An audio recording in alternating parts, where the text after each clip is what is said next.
Es momento de escuchar nuestro mensaje de vida. Somos Vida Abundante Chile.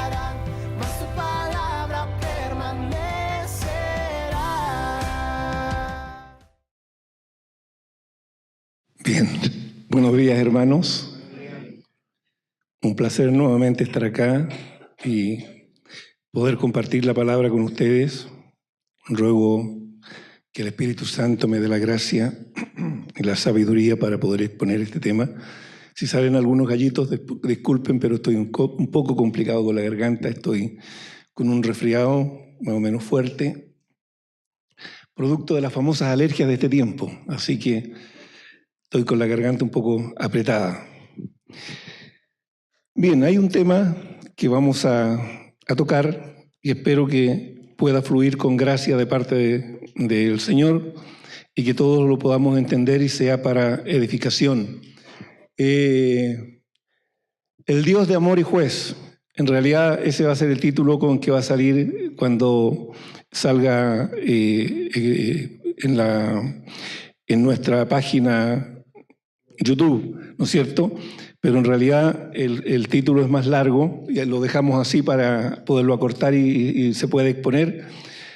Pero el título que yo le había puesto es El Dios de amor es el juez de toda la tierra. Ese es el título real de toda esta exposición. Y quizás preparen sus corazones porque a lo mejor puede ser áspero el tema para algunos. Para otros a lo mejor puede ser muy, muy bueno. Pero espero que en la gracia del Señor el tema pueda fluir y sea para edificación de todos. Y el primer texto con que vamos a abrir va a ser el texto a través del cual va a girar, digamos, todo el tema. Por lo tanto, Pasita, por favor, si podemos ir al primer texto. Ese es... no hay Pasita hoy día. Ya. Ya, no me di cuenta. Perdón, me voy a quedar callado, no voy a decir nada más mejor, ¿ya? Pero está quien reemplaza a la Pasita. Ya. Muy bien. Ahí tenemos el tema. Dice, porque Jehová es nuestro juez, Jehová es nuestro legislador, Jehová es nuestro rey, él mismo nos salvará.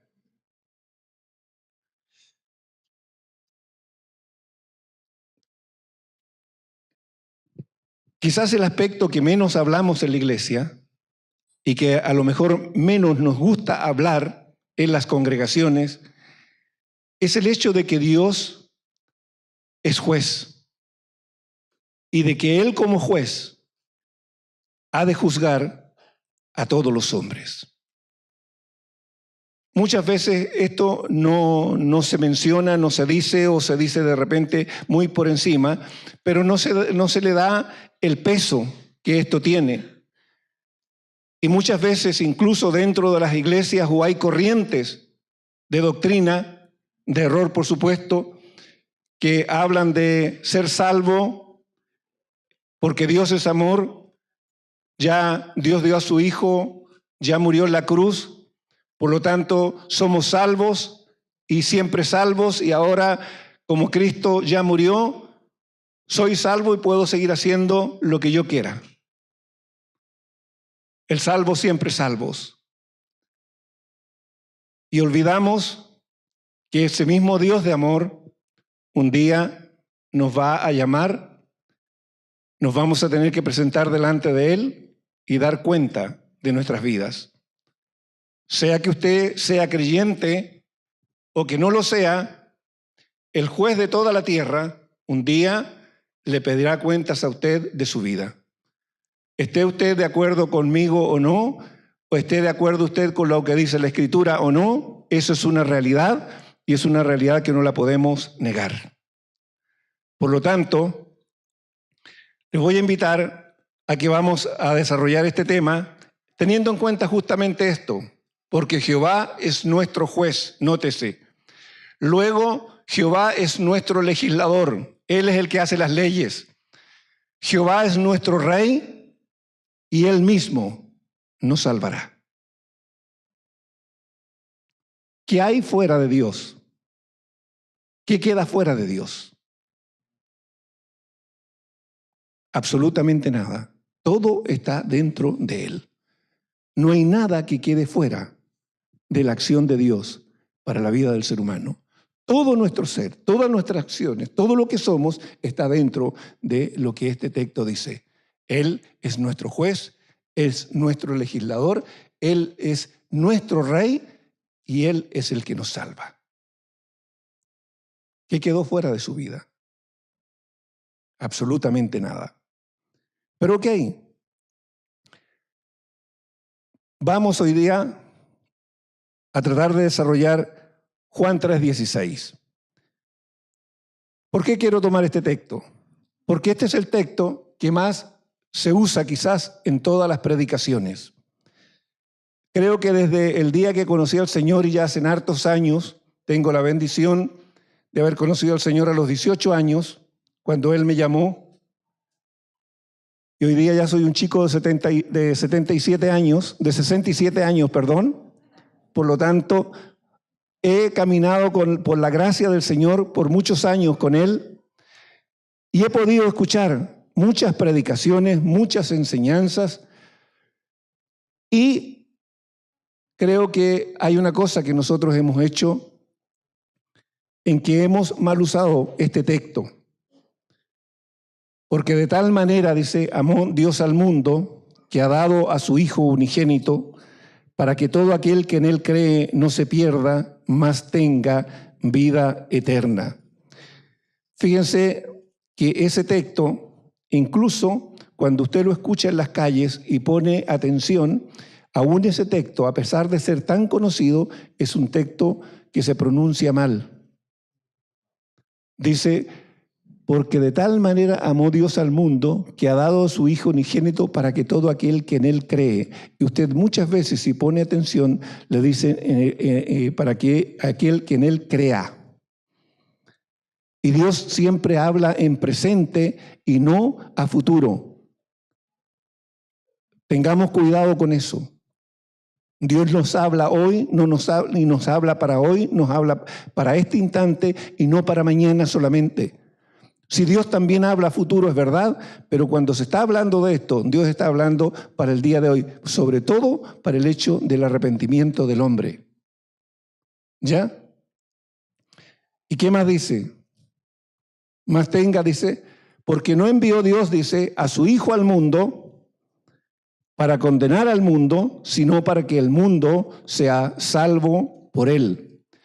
Fíjense que este texto, como decía de Juan 3:16, ha sido mal usado, mal entendido, mal aplicado, porque hoy día hasta el mundo, gente incrédula, se toma de este texto porque el texto fue sacado de su contexto y solamente toman este texto fuera del contexto en que el Señor mismo lo dijo. Estas palabras son palabras de Jesús, no son palabras de un apóstol, son palabras directas de Jesús.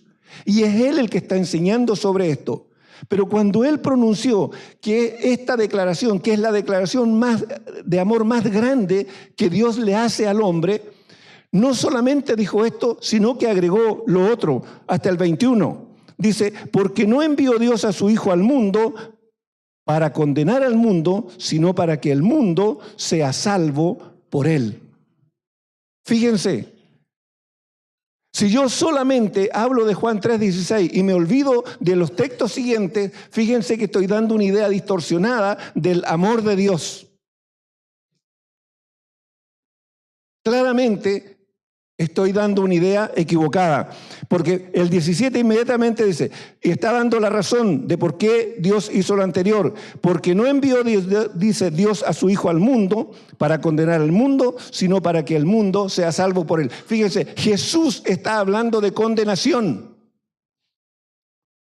Primero nos habla de todo el amor de Dios, pero enseguida nos está hablando Jesús de condenación, que el que no cree, dice que no lo envió para condenación, pero mire lo que sigue. El que en Él cree no es condenado, pero el que no cree ya ha sido condenado porque no ha creído en el nombre del unigénito Hijo de Dios. Fíjense.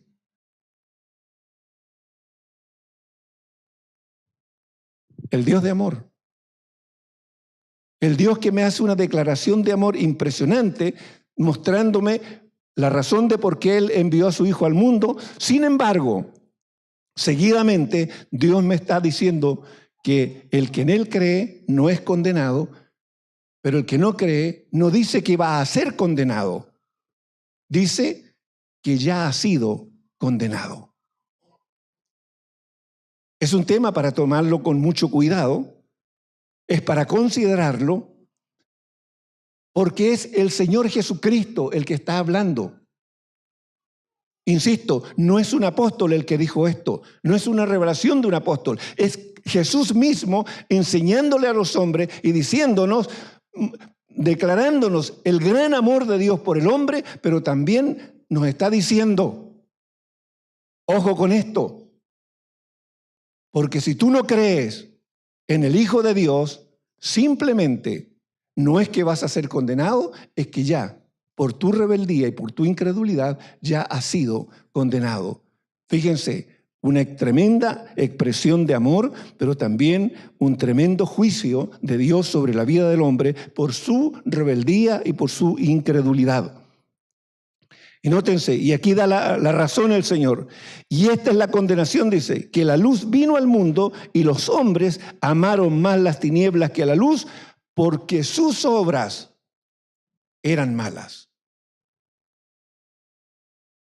No solamente, fíjense que aquí Jesús está hablando de la incredulidad del hombre, sino que ahora también juzga las obras del hombre, y las obras del hombre, el Señor dice que las obras del hombre son malas. Por lo tanto, tampoco puedo afirmarme y creer que si hago buenas obras y reconozco a Jesús a causa de mis buenas obras, veré la gloria de Dios. Porque no es así, porque ya Jesús está diciendo claramente que las obras del hombre son malas. Aquí Jesús está juzgando, Dios está juzgando las obras del hombre y las está declarando que son malas.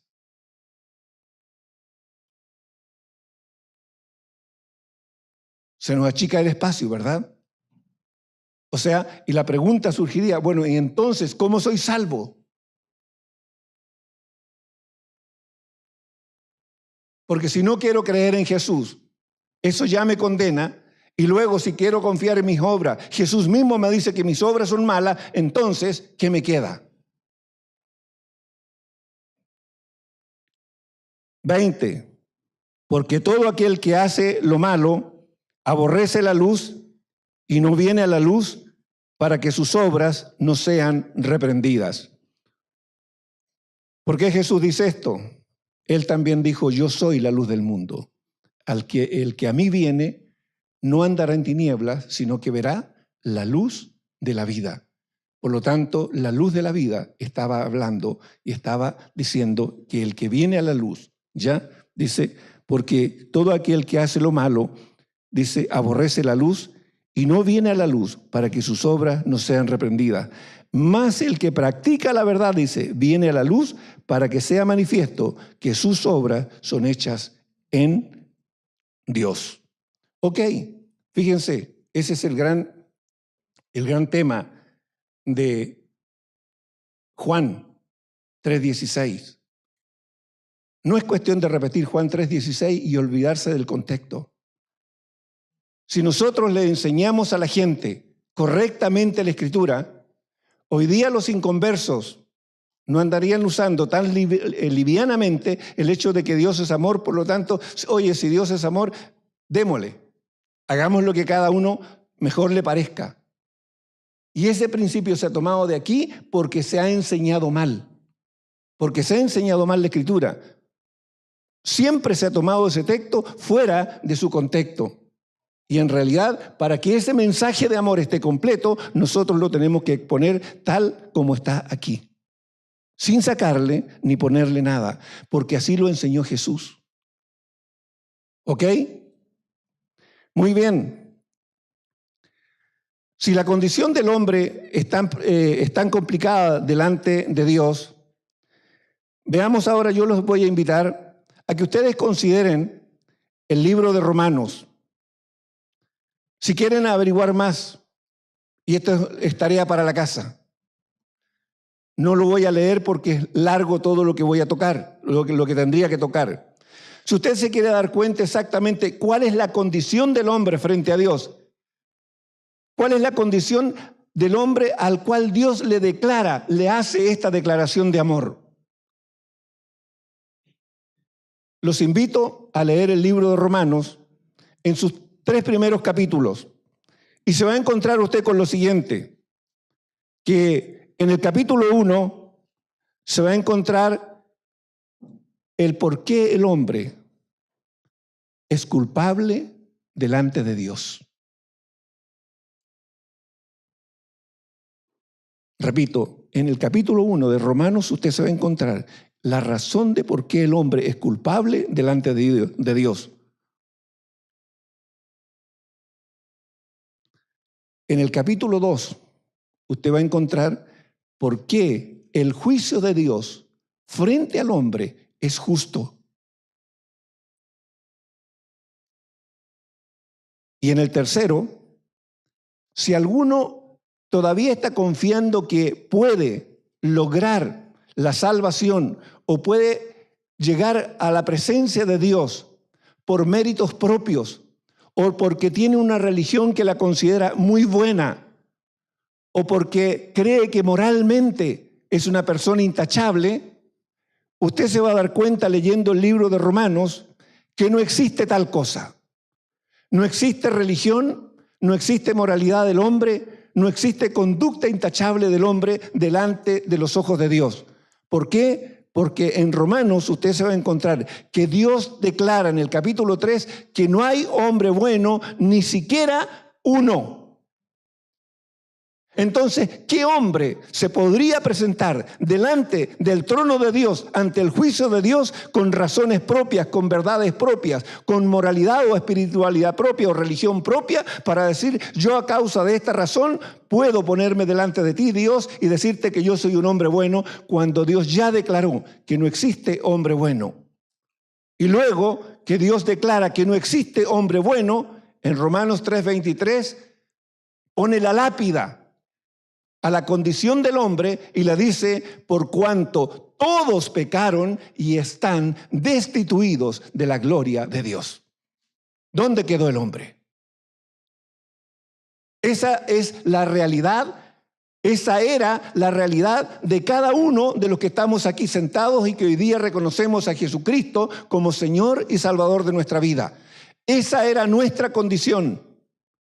Dios había declarado su amor por nosotros, indudablemente sí, pero hasta el día que nosotros no reconocimos a Jesucristo como Señor y Salvador de nuestras vidas, nosotros, como dice Romanos, estábamos muertos en delitos y pecados y destituidos de la gloria de Dios. O sea, si usted o yo nos hubiésemos muerto antes de conocer a Cristo, ni usted ni yo hubiésemos tenido entrada a los cielos. No importa la alta moral que usted hubiese tenido, no importa la religión que usted tenía, no importa la espiritualidad que usted haya creído desarrollar. Si usted no había reconocido a Cristo, indudablemente, como dijo el Señor, estaríamos todos condenados. Si hoy nosotros somos objeto del amor de Dios, de la misericordia, de la paciencia y de la bondad de Dios, es porque a Juan 3:16 le siguió el 17, el 18, el 19, el 20 y el 21 como una acción de fe en cada uno de nosotros. Nosotros tuvimos que hacer en un momento una confesión de fe, tal como nos dice Romanos 10, 9, 10, 11 y 12, ¿no es cierto? Que si confesares con tu boca que Jesús es el Señor y creyeres en tu corazón que Dios le levantó de los muertos, entonces serás salvo. Y eso lo hicimos cada uno de los que estamos aquí. Y el que no lo ha hecho tiene que entender que sin eso, nunca, sin hacer esa confesión, nunca podrá llegar a la presencia de Dios. ¿Por qué? Porque cuando usted hace esa confesión de fe, usted está haciendo un pacto con Dios. ¿Cómo me dirá usted?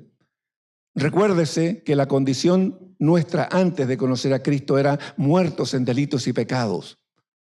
Y estábamos, ¿no es cierto?, separados eternamente de Dios sin ninguna comunión con Él. Cuando nosotros confesamos con nuestra boca que Jesús es el Señor y creemos en nuestro corazón que Dios lo levantó de los muertos, nosotros estamos haciendo un pacto de obediencia. El pecado nos hacía hijos de desobediencia, desobedientes y rebeldes delante de Dios. El hombre, cuando pecó allá en el huerto de Edén, no solamente desobedeció a Dios, sino que se rebeló contra Dios. Lo explico. Desobedeció porque tenía el mandamiento. Dios le había dicho, no comerás. Y el hombre comió. Desobedeció el mandamiento y se rebeló porque, conociendo el mandamiento, quiso establecer su propia voluntad. Y cuando el hombre conoce el mandamiento de Dios y no lo obedece y hace lo que a él se le da la gana, está estableciendo su propia voluntad, y eso es rebelión delante de Dios. Entonces, hoy día, cuidado con nuestras vidas. Porque hoy día nosotros conocemos la verdad de Dios, conocemos la palabra, sabemos el consejo de Dios, sabemos cada uno, conocemos lo que Jesús nos ha enseñado. El punto es, ¿cuál es el nivel de obediencia o desobediencia que está habiendo a diario en cada uno de nosotros delante del Señor? Si tú examinas tu vida en estos días, ¿qué es lo que el Señor ha estado hablando contigo? ¿Qué es lo que el Señor ha estado enseñándote? ¿Qué es lo que Él te ha estado corrigiendo? ¿A qué te ha estado animando a corregir? No es cuestión, insisto, de religión. Nosotros nos transformamos los seres humanos rápidamente en seres religiosos. Creemos que por asistir a un lugar, por levantar las manos, por palmear, por cantar, por dar un diezmo o una ofrenda, por asistir a una reunión, creemos que eso está listo y creemos que con eso ya cumplimos delante de Dios. Eso es engaño, eso es mentira, eso no es ser cristiano. Ser cristiano es obedecer lo que el Señor nos enseña en su palabra y ponerlo por obra cada día. Eso es ser un cristiano. No es asistir a reuniones. El Señor nos va a demandar, cuando nos presentemos delante de Él, nos va a demandar la obediencia que tuvimos a su palabra, lo que Él nos enseñó, qué hicimos con lo que Él nos enseñó. Él no nos va a preguntar cuántas veces fuimos a la iglesia, no nos va a preguntar cuántas veces nosotros fuimos a un grupo en casa. No nos va a preguntar cuántas veces cantamos o palmeamos, nos va a preguntar cuánto obedecimos de su palabra. Y eso lo tenemos que tener claro. No es tiempo de jugar a la religión. No es tiempo de jugar a la religión. Es tiempo de ser verdaderos discípulos del Señor.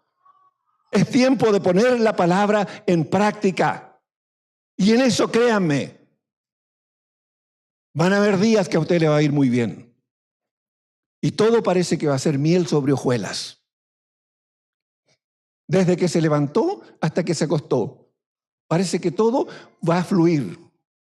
Pero créame, va a haber otros días en que usted se va a levantar y su mente va a estar bombardeada por ideas, por pensamientos que usted nunca lo fue a buscar, pero que llegaron solo y que condicionaron. Si usted no supo resistir eso, si usted no supo rechazar eso, van a ser pensamientos que le van a condicionar todo el día y le van a echar a perder el día.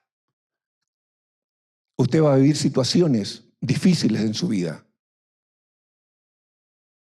Agradezco la palabra de Rodolfo del domingo pasado. Consideren esa palabra, no la olviden.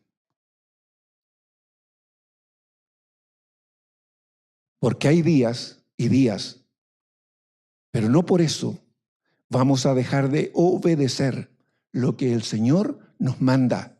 Usted es discípulo.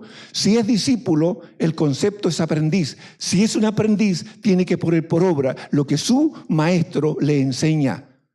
Si usted es siervo, usted está para servir. No está para vivir como en el verano tirado en la playa, con los brazos hacia atrás, tomando el sol. Usted como siervo está para trabajar. ¿Qué está haciendo?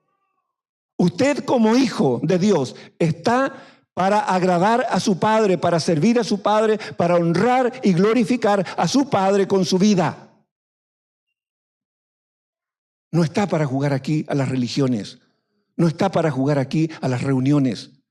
Está para ser un hombre y una mujer que den frutos para Dios. Cual al 30, cual al 70, cual al 100 por uno, como Dios lo haya establecido, pero Dios quiere que su vida dé frutos y frutos que honren y glorifiquen el nombre de Dios, no una comunidad, sino a Dios.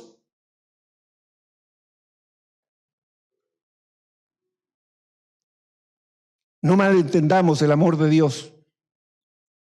No nos dejemos engañar por todo aquello que de repente se escucha, pero que en realidad no está conforme a lo que la Escritura dice.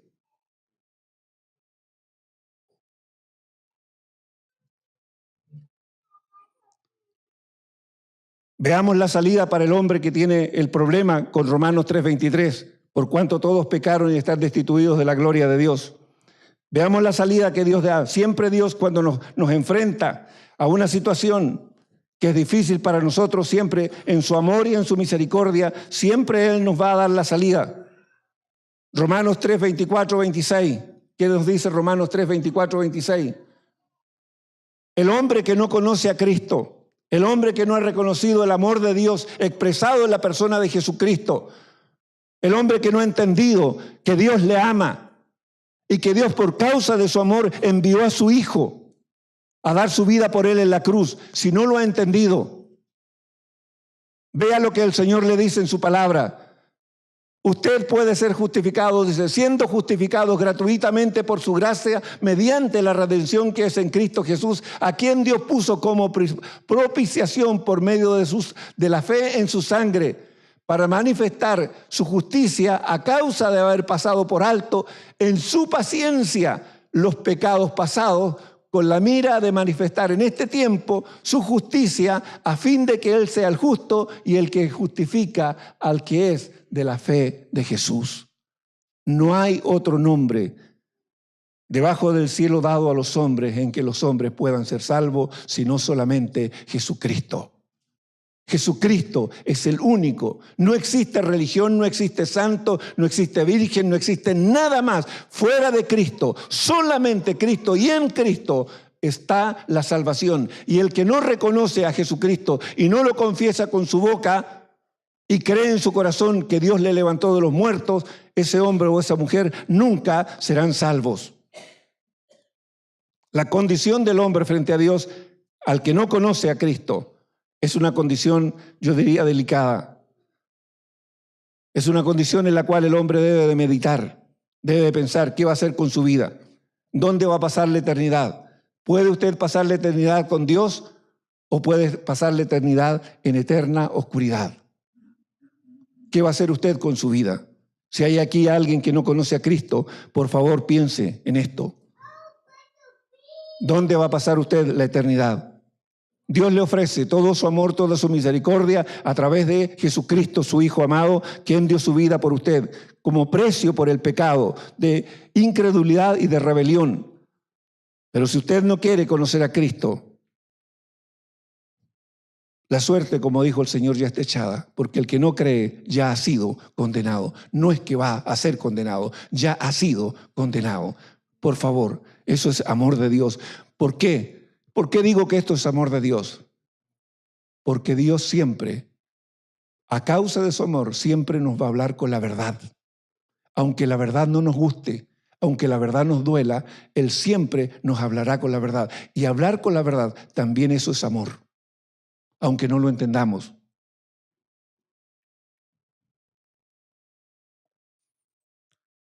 ¿Qué pasa ahora con nosotros como iglesia? Porque hasta aquí hemos hablado del hombre natural. Lo que nosotros fuimos en un momento hasta llegar al momento de creer en Cristo. Ya hemos dicho lo que pasa con el hombre. Lea, por favor, Romanos 1, 2 y 3. Léalo. Léalo. Sea diligente. Léalo. Fíjese lo que Pablo ahora nos dice a nosotros como iglesia. El consejo de Pablo. El apóstol Pablo le explica a la iglesia de Éfeso y le recuerda la gracia recibida. En Efesios 2, 1 al 5. Fíjese lo que nos dice. Y Él os dio vida a vosotros cuando estabais muertos en vuestros delitos y pecados. ¿Alguien puede decir eso que no es así? En los cuales anduvisteis en otro tiempo, nótese, en los cuales anduvisteis en otro tiempo, tiempo pasado. Ya no es este tiempo. Ya no puedo andar viviendo, si soy cristiano, viviendo en delitos y pecados. Queda claro, eso fue en otro tiempo, eso ya pasó, eso quedó en el olvido. Siguiendo la corriente de este mundo, nótense, conforme al príncipe de la potestad del aire, el espíritu que ahora opera en los hijos de desobediencia, entre los cuales también todos nosotros vivimos en otro tiempo en los deseos de nuestra carne, haciendo la voluntad de la carne y de los pensamientos, y éramos por naturaleza hijos de ira, lo mismo que los demás. Pero Dios, que es rico en misericordia, por su gran amor con que nos amó, aun estando nosotros muertos en pecados, nos dio vida juntamente con Cristo. Por gracia sois salvos. ¿Qué hicimos nosotros para merecer todo esto? Absolutamente nada. Absolutamente nada. Piense usted esto. De miles de millares de hombres, Dios miró y dijo, ese, venga acá.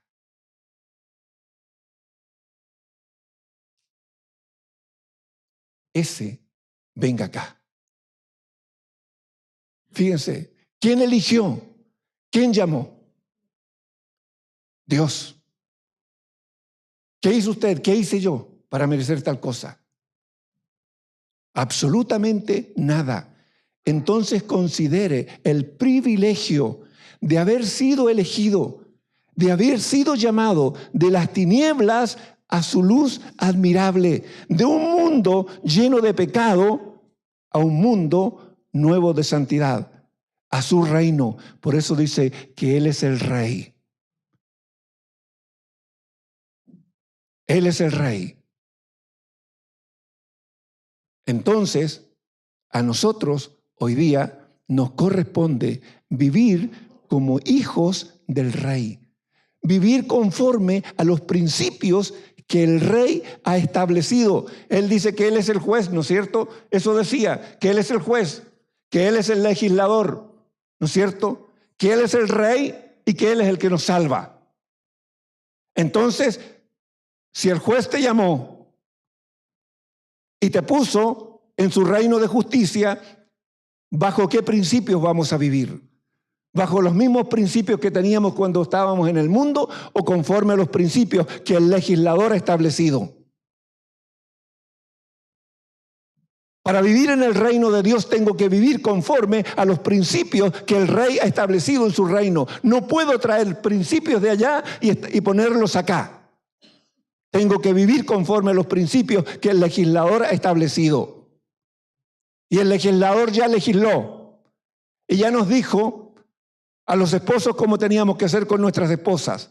A las esposas les dijo cómo tienen que ser con sus esposos. A los padres ya les dijo cómo tenían que ser con sus hijos y viceversa. No hay nada que no esté legislado en el reino de Dios. Todo está, absolutamente todo está legislado. Por lo tanto, no puedo aplicar mi propio criterio, mi propia voluntad, mi forma de pensar, ni mis tradiciones, sino que tengo que establecer y aplicar todos los principios que el rey estableció en su reino. Y Jesús es el Rey de reyes y Señor de señores. Y por eso digo, como discípulo no me queda otra sino que obedecer. Me guste o no, esté de acuerdo o no, lo quiera o no, tengo que obedecer. Estoy sujeto a obediencia. Además, cuando yo reconocí a Jesucristo como Señor y Salvador, yo acabo de decir, yo hice un pacto de obediencia delante de Dios, porque antes era desobediente. Y cuando reconocí a Cristo como el Señor de mi vida, hice un pacto de obediencia delante de Él.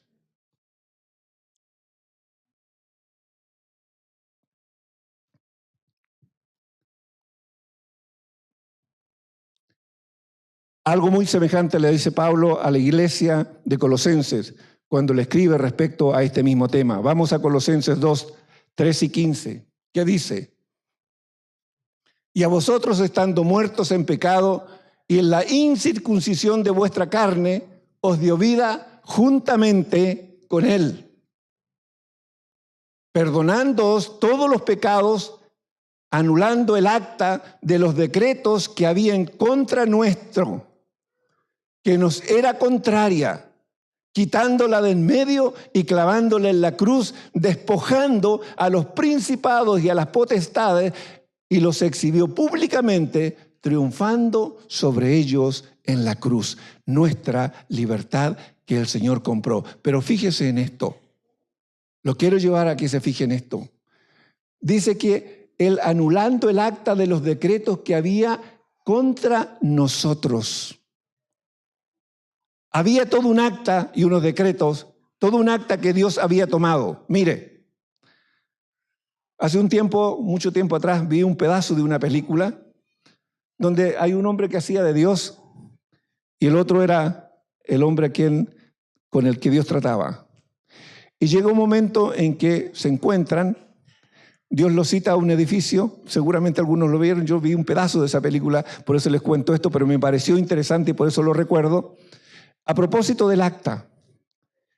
Y este hombre, muy soberbio, muy altivo, cuando Dios le dice, sí, yo soy Dios, él se ríe, bueno, y Dios le dice, había un salón muchísimo, 2 veces esto, 2 o 3 veces esto, y había un pequeño cárdec en el muro, era todo lo que había.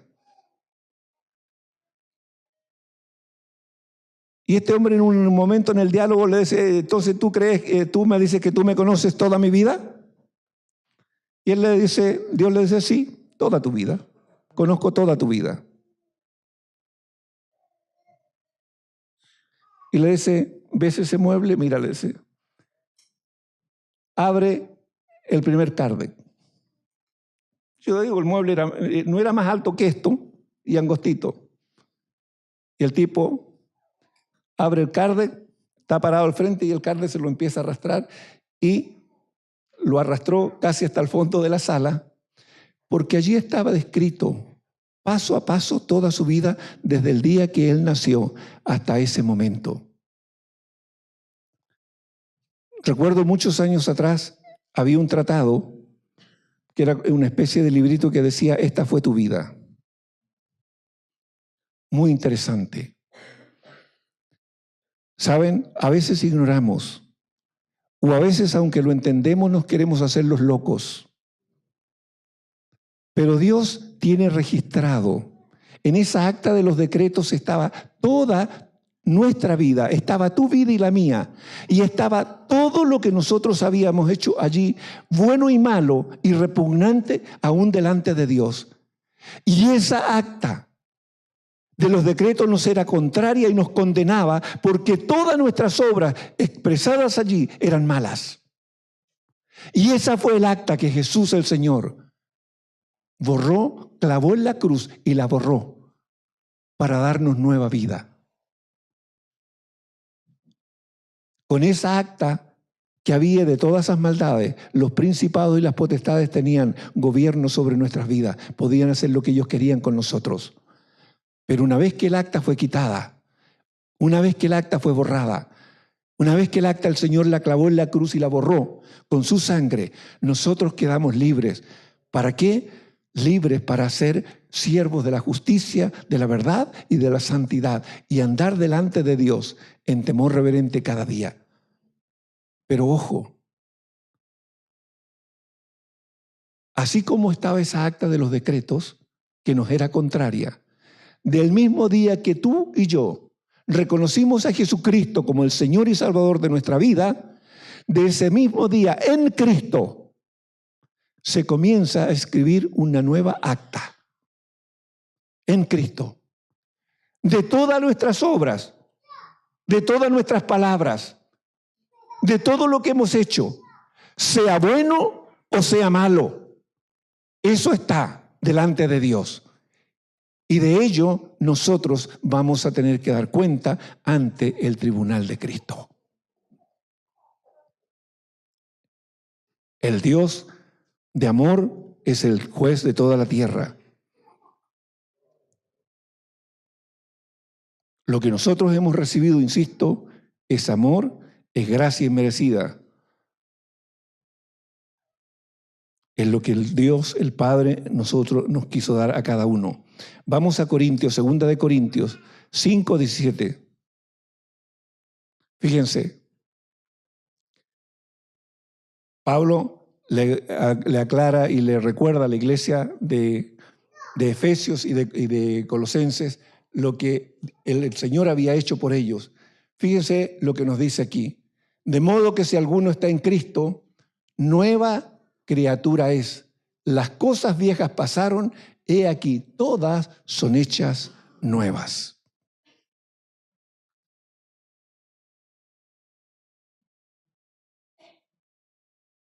¿Cuál es tu vida hoy? Si tú tuvieras que tirar una línea y trazas una línea, desde el día en que tú conociste a Cristo como Señor y Salvador de tu vida, ¿cuál es la diferencia que tú mismo ves respecto a lo que era tu vida antes de conocer a Cristo y lo que es tu vida ahora después de haberlo conocido? Siendo hoy día un hijo de Dios, siendo un discípulo del Señor Jesucristo, siendo un siervo o una sierva de Dios. ¿Qué es lo que ves en tu vida? ¿Es todo nuevo? ¿Ha sido todo renovado? ¿Qué hay en tu vida y qué hay en mi vida que no ha sido renovado? Y si no ha sido renovado, ¿por qué no lo ha sido? Si no hay cambios, ¿por qué no han habido los cambios? ¿Por qué piensas igual? ¿Por qué actúas de la misma manera? Por ejemplo, veíamos el spot que nos mostraban, ¿no es cierto?, del niñito. Ese spot habla muy fuerte. Seguimos siendo tan altaneros, tan soberbios, tan altivos, tan menospreciadores como antes, tan orgullosos. Es que no es que en mi familia éramos así. Es que mi familia siempre fue así. Es que mis padres, mis abuelos siempre fueron así y por eso yo soy así. Pero fíjate que el Señor dice, de modo que si alguno está en Cristo, nueva criatura es. Las cosas viejas pasaron, he aquí, todas son hechas nuevas. Entonces, ¿cómo me dices tú que todavía sigue siendo así? Porque en tu familia eran así, o porque tu abuelo, tu madre y tu padre eran de tal o cual manera. ¿Dónde está el cambio? Y si el cambio no se ha producido, ¿por qué no se ha producido? Tengo que examinar mi vida. Tengo que llevar mi vida delante del Señor.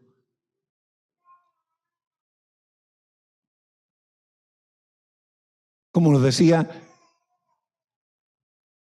Efesios o Colosenses, que el acta de los decretos estaba delante de nosotros.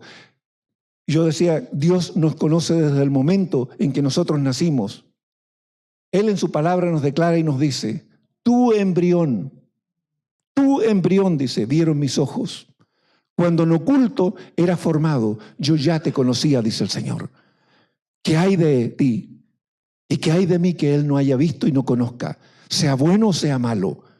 Y si hoy día en Cristo tenemos la libertad de podernos presentar delante de Dios, y si sabemos que Jesucristo ya dio su vida por nosotros y que Él además es el abogado que todos los días intercede delante de Dios por cada uno de nosotros, ¿cuál es el problema de no llevar toda nuestra vida y derramar toda nuestra vida delante de Él y decirle, sabes, Señor, mira, aquí en estas áreas yo todavía necesito que tú sigas trabajando?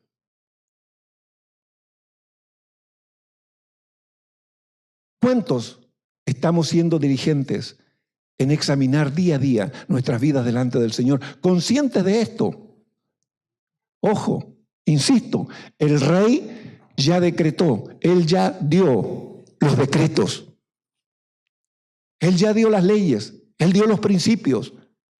Digas tú lo que digas, pienses lo que pienses, lo que el Señor estableció en su palabra se cumplirá sí o sí. No hay vuelta.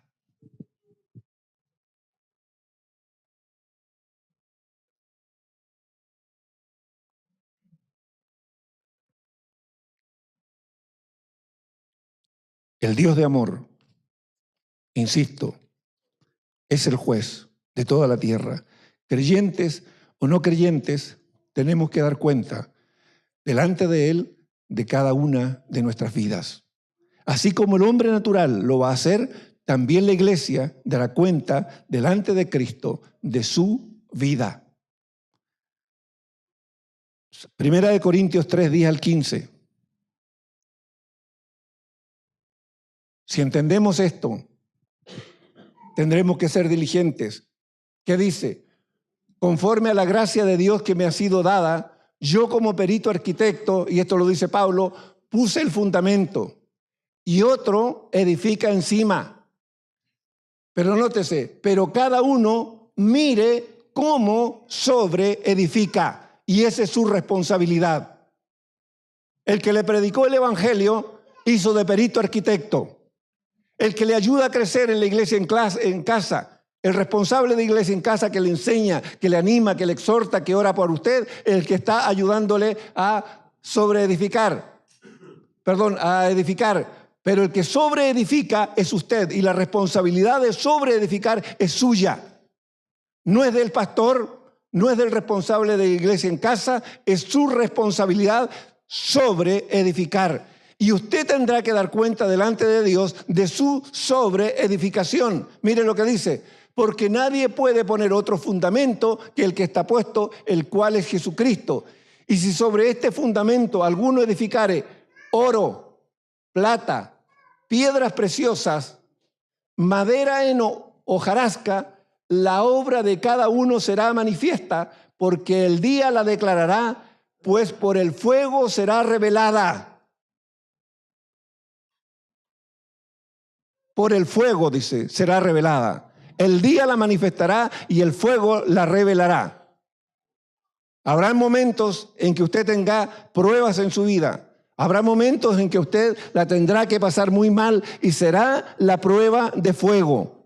Si sus convicciones y su obediencia, su amor al Señor, si su diligencia en poner por obra la palabra ha sido en usted algo efectivo, algo real, entonces usted podrá estar de pie en el momento de la prueba, en el momento de la angustia, en el momento de la necesidad. Pero si usted solamente ha querido vivir una religión cristiana, reuniones cristianas, sin poner por obra, sin practicar la palabra, entonces usted estará trabajando, edificando con madera, heno, paja o hojarasca, y esa fe se le derrumbará en el momento de la prueba, en el momento de la tribulación, en el momento de la angustia, en el momento de la necesidad. Usted se vendrá abajo y nada de usted, de lo que usted creía, estará en pie. Por eso dice, porque el día la declarará, pues por el fuego será revelada, y la obra de cada uno, sea cual sea, el fuego la probará. Si permaneciere la obra de alguno que sobreedificó, recibirá recompensa. Nótese, le está hablando a usted. Usted y yo somos los que sobreedificamos. Cada uno sobreedifica su vida. Y esa es su responsabilidad. Insisto, no es responsabilidad de los pastores, no es responsabilidad del responsable de iglesia en casa, es responsabilidad de cada uno. ¿Cómo sobreedifica en su vida cada uno? Si la obra de alguno se quemare, él sufrirá pérdida. Si bien él mismo será salvo, aunque así como por fuego. O sea, la salvación es así de simple, así de light. Fíjense, es simple, es light la salvación. Está diciendo, si bien él mismo será salvo, aunque así como por fuego.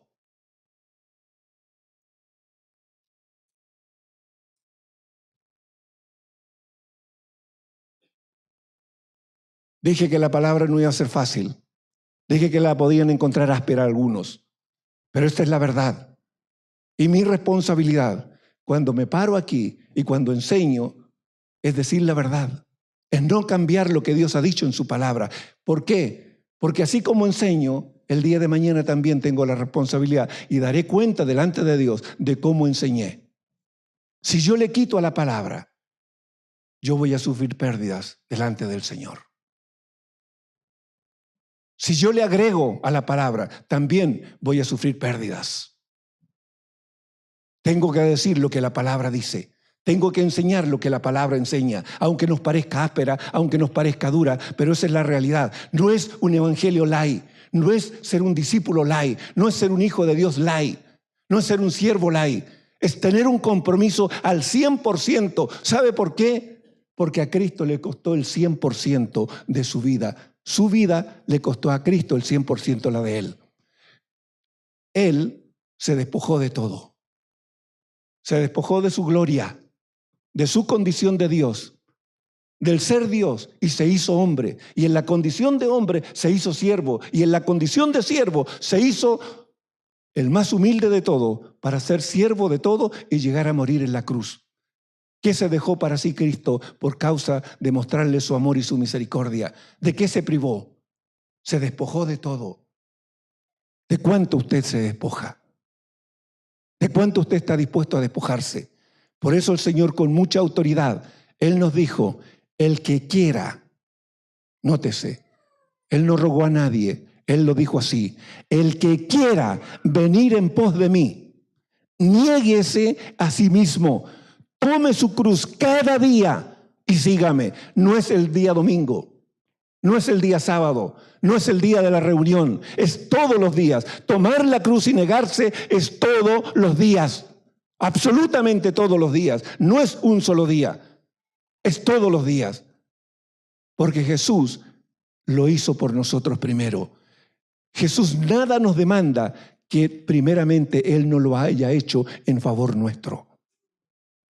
Así que, iglesia, no estamos jugando los discípulos, no estamos jugando las reuniones, no estamos jugando al ser hijo de Dios, al ser siervo.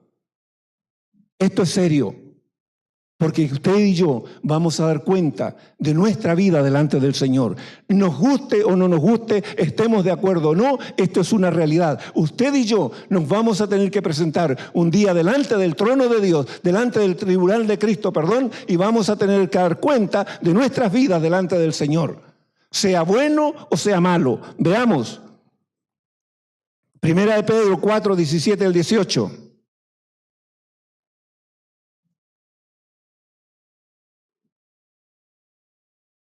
¿Qué dice? Porque es tiempo de que el juicio de Dios comience por la casa, porque es tiempo de que el juicio comience por la casa de Dios. Y si primero comienza por nosotros, nótese la pregunta, ¿cuál será el fin de aquellos que no obedecen al Evangelio de Dios?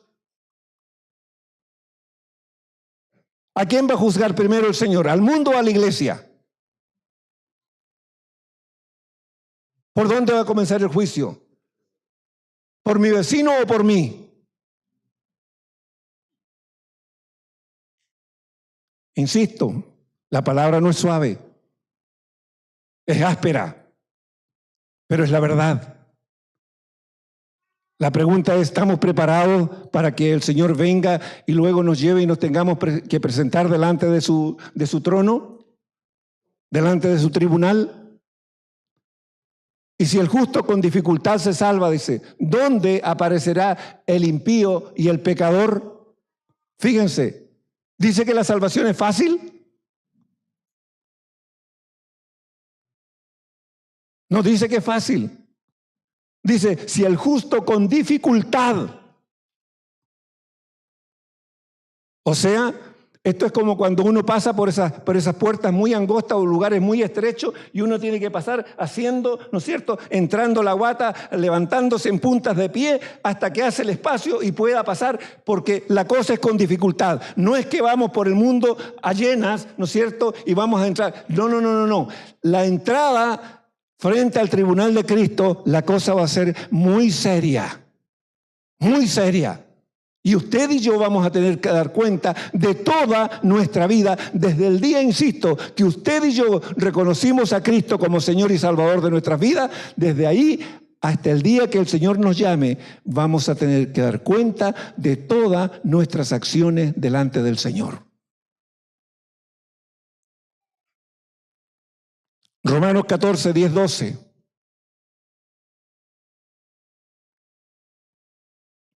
Pero tú, que nos está hablando a cada uno, ¿por qué juzgas a tu hermano? O tú también, ¿por qué menosprecias a tu hermano? ¿Serán cosas que ocurren dentro de la iglesia? Porque nos está hablando a nosotros, no le está hablando al mundo. ¿Será que yo juzgo? ¿Será que yo menosprecio?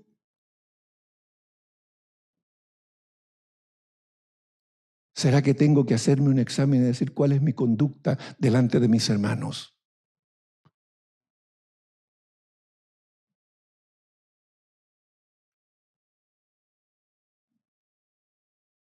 No son palabras cómodas, porque me hacen reflexionar y mirarme a mí mismo, y el Espíritu Santo, que todo lo ve, que todo lo escudriña, el Espíritu Santo me dice, tú tienes este tipo de conductas.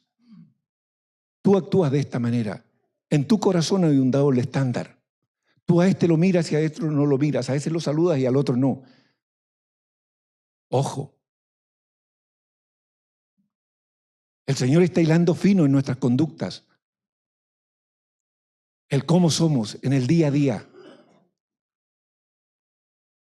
A uno somos capaces de decirle bienvenido y al otro decirle, bueno, mira, está bien. Cuidado.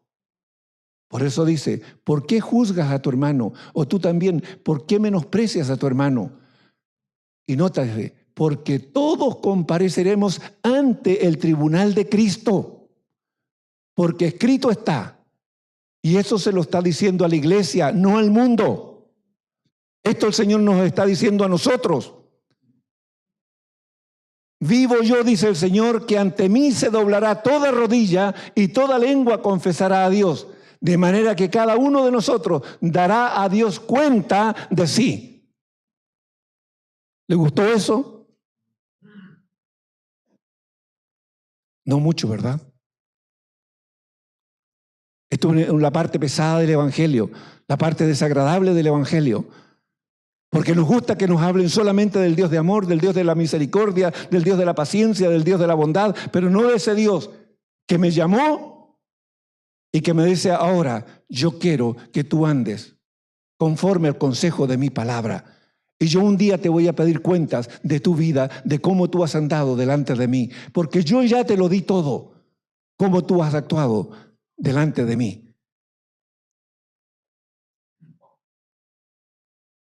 Esta es una realidad, amada iglesia. Todos nosotros vamos a dar cuenta, como dice, toda lengua confesará a Dios, de manera que cada uno de nosotros dará a Dios cuenta de sí.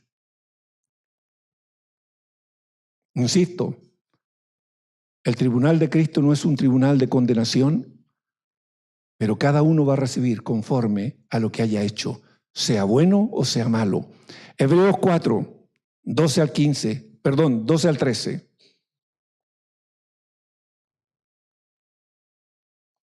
¿Qué dice? Porque la palabra de Dios es viva y eficaz y más cortante que toda espada de dos filos, que penetra hasta partir el alma y el espíritu, las coyunturas y los tuétanos, y discierne los pensamientos y las intenciones del corazón. Si Dios en esta mañana te ha hecho sentir incómodo, si la palabra te ha hecho sentir incómodo, no te enojes conmigo, te lo digo como consejo. No me vas a hacer daño si te enojas conmigo, yo tampoco me voy a quebrar por eso, pero no te enojes conmigo. Y si hubiera otro predicador, quien fuera que sea, no te enojes con el que expone la palabra. Porque si la palabra penetra tu mente y tu corazón, y de allí adentro ella te muestra las conductas que están en contra de la palabra, que están reñidas al consejo de la palabra, insisto, no te enojes con el predicador. Sé humilde, sé sabio, sé prudente, anda delante del Señor y dile: Señor, ¿por qué me estoy sintiendo así? ¿Por qué esto me molesta tanto? Señor, muéstrame cómo puedo ser libre. Y si no puedes salir de la situación en que estás, entonces busca el consejo y la ayuda en uno de los consejeros de Iglesia en Casa, o estamos nosotros los pastores para ayudarte. No estamos para condenarte, estamos para ayudarte, estamos para servirte. Apóstoles, profetas, evangelistas, pastores y maestros son servidores de la iglesia, no son señores de la iglesia, son servidores de la iglesia. Están para servir, están para ayudar, para hacer crecer, para preparar al pueblo, para que el pueblo haga la obra de Dios. Y por eso somos los consejeros en la iglesia. No estamos para juzgar, no te vamos a juzgar, no te vamos a condenar, no te vamos a menospreciar, te queremos ayudar. Pero es de como dicen por ahí, en los tiempos difíciles hay que apretarse el cinturón. La iglesia hoy está viviendo en tiempos difíciles. Son tiempos difíciles. El mundo vive cual Sodoma y Gomorra. Si no, vea los diarios, vea la televisión, vea los medios de comunicación. El mundo hoy día es un Sodoma y un Gomorra. ¿Cuánto tiempo falta para que Cristo venga? Si Cristo viene hoy, mi pregunta es, ¿qué tienes tú para ofrecerle al Señor? De todo lo que Él hizo por ti, ¿con qué te presentarías tú en gratitud? Como una señal de gratitud delante de Él. ¿Con qué te presentas? ¿Qué le ofreces? Señor, yo entiendo que tú diste tu vida por mí en la cruz. Yo entiendo tu amor. Yo entiendo que nada de lo que tú me diste yo lo merecía. Pero por causa de esto, Señor, estoy aquí. Me he esforzado, he trabajado, he sufrido, he vivido por ti. He buscado dar el testimonio por ti. ¿Qué tienes tú para darle? ¿Qué tienes tú para entregarle? No solo vas a dar cuenta de tu vida, sino que en gratitud, ¿qué tienes para entregarle?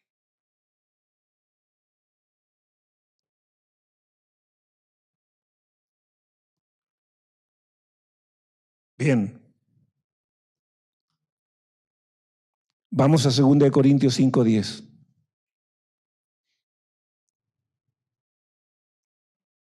¿Qué dice?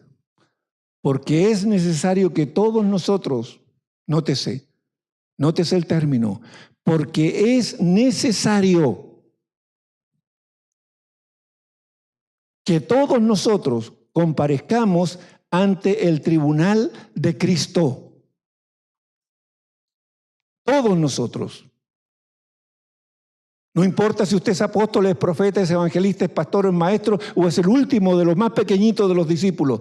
Todos, sin excepción, nos presentaremos ante el tribunal de Cristo para que cada uno reciba según lo que haya hecho mientras estaba en el cuerpo, sea bueno o sea malo. Por eso es importante la reflexión de este tiempo. ¿Qué estás haciendo tú con tu vida? ¿Qué estás haciendo con tu vida? ¿Cómo estás agradeciendo el amor, la misericordia y la bondad de Dios para contigo? ¿De qué manera tú estás retribuyendo ese amor? No seamos como el hombre de la parábola que recibió un talento, que cavó y lo escondió. Y cuando su señor vino y le pidió cuentas, aquí estamos claros que nos van a pedir cuenta, él fue, sacó el talento y le dijo: ¿sabías, Señor, que eras hombre duro, que cosechas donde no sembraste? Por eso tuve miedo y tomé el talento y lo escondí. Aquí está tu talento. ¿Cuál fue la respuesta del Señor? Siervo malo y negligente. ¿Cuál fue el consejo? Podrías haber tomado el talento y haberlo puesto con los banqueros, para que por lo menos los banqueros me hubiesen dado una pequeña ganancia. Pero él no hizo nada. No seamos como ese siervo. Seamos diligentes, tanto en buscar la santificación de nuestra vida como en trabajo. En trabajos para el Señor. Y no solamente nos conformemos con estar en una reunión, en aplaudir, levantar las manos o cantar o ser un asistente, sino que en verdad en ser siervos que trabajan para el Señor. Y termino con esto. Efesios 5, 15 al 16, que es el consejo que también encontramos en la palabra para que sepamos qué hacer. ¿Qué dice? Mirad pues con diligencia cómo andéis, no como necios. La palabra suena duro, la palabra necio suena dura, ¿verdad? Pero ¿qué quiere decir necios? Sin entendimiento. Un hombre sin entendimiento, una mujer sin entendimiento. Un necio es alguien que no tiene entendimiento.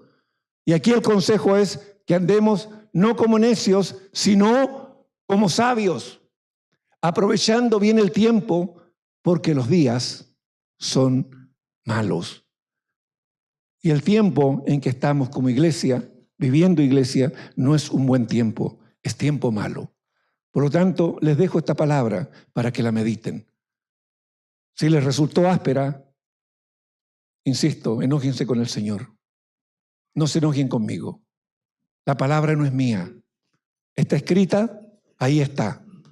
Quizás se puede cuestionar la gracia con que es expuesta, sin lugar a duda. Pero la palabra es verdad. Que el Señor les bendiga.